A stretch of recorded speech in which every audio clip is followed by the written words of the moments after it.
देख रहे हैं नेटवर्क 33 राजकुमार के साथ। तो चलिए बढ़ते हैं आज की कहानी की ओर। रात के तकरीबन 3 बजे एक पुल से गुजरते वक्त मेरी नज़र एक लड़की पर पड़ी जो पुल के किनारे खड़े नीचे की तरफ देख रही थी। मैंने तुरंत ही उस्ताद से उस लड़की की तरफ इशारा करते हुए कहा, और उस्ताद वो देखो, कहीं वो लड़की पुल से नीचे तो नहीं कूदने जा रही है। इस पर उस्ताद उस लड़की की तरफ देखते ही बोले, हाँ लग तो यही रहा है कि वो कूदने वाली है। मैं और उस्ताद गाड़ी से उसे आवाज देते हुए बोले, अरे सुनो जरा। हमारे इतना कहते ही उसने एक नजर पलटकर देखा और वो मुस्कुराई। इसी बीच उस्ताद भी ट्रक रोक चुके थे। अभी हम ट्रक से उतर ही रहे थे कि वो लड़की नीचे कूद गई। मैंने और उस्ताद ने जब पुल के नीचे देखा तो वो लड़की पुल के नीचे पड़ी हुई थी। उसका सिर फट गया था और चारों तरफ खून ही खून फैल गया था। हमसे उसकी हालत देखी नहीं जा रही थी। मैं उस्ताद की तरफ देखते हुए बोला, उस्ताद जी अब क्या करें? इस पर उस्ताद ने कहा, पुलिस को खबर कर देते हैं, उसके बाद पुलिस को जो करना होगा वो करेगी। उस्ताद ने अपना फ़ोन निकाला और पुलिस को कॉल किया। पुलिस वाले के कॉल उठाते ही उस्ताद बोले, सर यहाँ पुल से कूदकर एक लड़की ने जान दे दी है। इस पर पुलिस वाले ने उस्ताद से कहा, कहीं तुम टिस्को फैक्ट्री के पास वाले पुल की बात तो नहीं कर रहे हो? उस्ताद ने जवाब देते हुए कहा, हाँ मैं उसी पुल पर हूँ। फिर उस पुलिस वाले ने कहा, कहीं कूदने वाली ने नीले रंग के कपड़े तो नहीं पहने थे? इस पर उस्ताद चौंकते हुए बोले, हाँ मगर ये सब आपको कैसे पता? इस पर पुलिस वाला कुछ पल के लिए खामोश हो गया। फिर जब उस्ताद ने दोबारा पूछा, आपको ये सब कैसे पता सर? तो पुलिस वाले ने कहा, क्या तुम्हारे ट्रक की हेडलाइट ऑन ऑफ होने लगी है? इस पर जब उस्ताद ने ट्रक की ओर देखा तो पाया कि ट्रक की हेडलाइट अपने आप ही ऑन ऑफ हो रही है।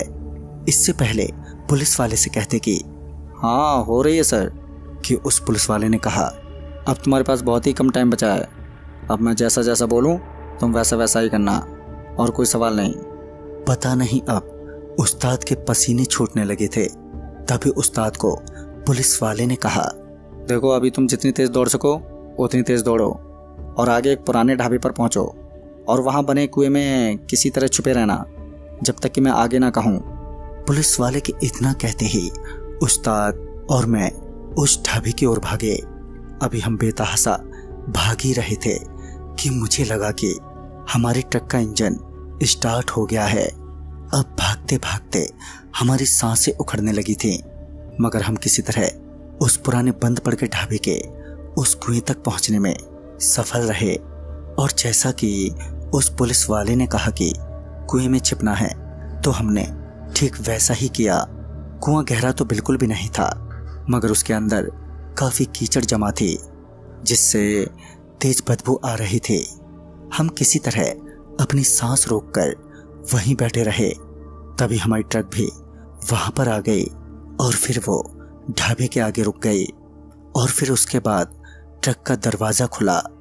आवाज से ऐसा लग रहा था कि कोई हमें ढूंढने आया हो, मगर हम दोनों उसी कुएं में बैठे रहे। फिर कुछ देर बाद उस पुलिस वाले ने कहा, जो अभी लाइन पर ही था, देखो ट्रक के वहां से जाते ही तुम ढाबे के पीछे के रास्ते से होते हुए NH36 के मोड़ पर आकर मिलो। और हाँ, भूल कर भी तुम हाईवे पर मत चले जाना, वरना गाड़ी से मारे जाओगे। तभी हमने ट्रक के जाने की आवाज सुनी और जब एक नज़र सड़क पर डाली तो हमने देखा कि सच में अब ट्रक वहां से जा चुका है। हम तुरंत ही उस कुएं से बाहर निकले और ढाबे के पीछे वाले रास्ते से, जो जंगल वाला रास्ता था, उससे होते हुए उस पुलिस वाले से मिलने NH36 के मोड़ पर जाने लगे। हम अभी जा ही रहे थे कि उस्ताद अचानक ही चीखने लगे। उनकी हरकतों को देखकर ऐसा लग रहा था कि उन्हें कुछ बेहद ही डरावना दिखाई दे रहा है, जिस वजह से वो डर के मारे जंगल का रास्ता छोड़कर हाईवे की तरफ भाग गए। हालांकि मैं भी उनके पीछे पीछे भागे जा रहा था, मगर वो इतने तेज थे कि वो मुझसे काफी आगे निकल गए।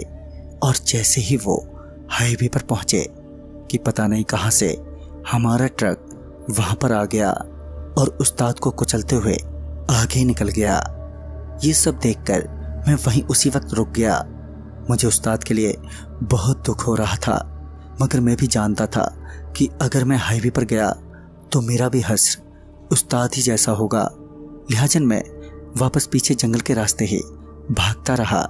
फिर जब मैं नेशनल हाईवे 36 के मोड़ पर पहुंचा तो पाया कि वहां एक पीसीआर वैन खड़ी है। मुझे लगा कि शायद ये वही पुलिस वाला होगा जिससे उस्ताद बात कर रहे थे। फिर जब मैं उस पीसीआर के पास पहुंचा तो पाया कि वहां कोई भी नहीं है। मैं वहीं पर डरा सहमा बैठा रहा और इसी बीच कब मेरी आंख लग गई पता ही नहीं चला। सुबह हुई तो मैं वहीं NH36 के मोड़ पर ही बैठा हुआ था और वहां पर अब कोई भी पीसीआर वैन नहीं थी। तो फिर वो कौन लड़की थी और वो पुलिस वाला कौन था, ये मुझे फिर कभी पता नहीं चला और ना ही मैंने ये जानने की कोशिश की। तो दोस्तों, इस कहानी में बस इतना ही। तब तक के लिए बाय एंड टेक केयर।